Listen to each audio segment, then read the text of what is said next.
Montreal taxi drivers staged another anti-Uber protest today, the day before the start of Quebec's hearings into the future of Quebec's taxi industry. And it turned ugly for at least one Uber driver. Derek Conlon reports. Irate cabbies were waiting on Sherbrooke Street when this Uber driver pulled up.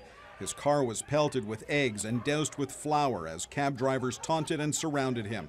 With police on hand, the driver managed to drive away but made the mistake of stopping and rolling down his window. That's when he was hit in the face with an egg. The day of protest by taxi drivers was to again draw attention to Uber.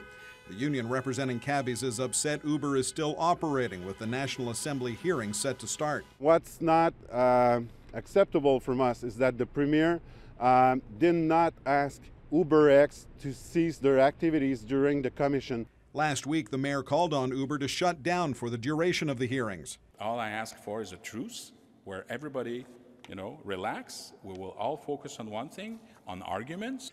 While the government refused to temporarily shut down Uber, the Premier was sounding sympathetic to taxi drivers. It is not fair that people driving Uber cars don't have to pay for a license of some kind, hold an insurance, be subjected to all kinds of verifications like other cab drivers are. And we want to be sure that the playing field is going to be level and equal and equitable for the cab drivers. But the government says it has to accept new technologies. The cab drivers argue Uber operates illegally and has no place at the table.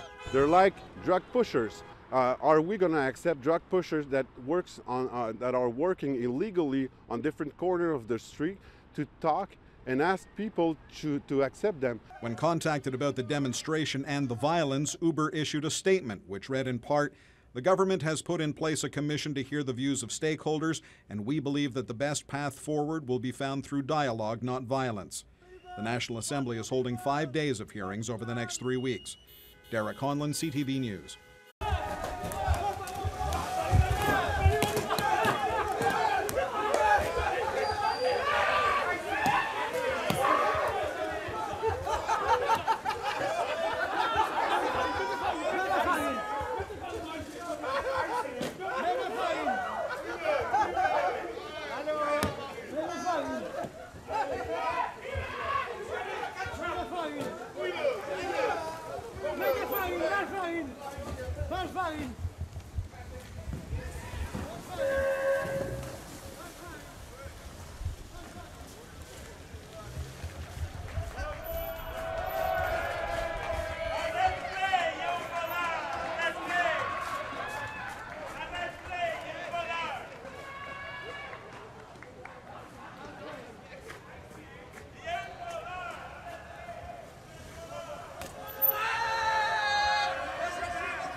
Voler!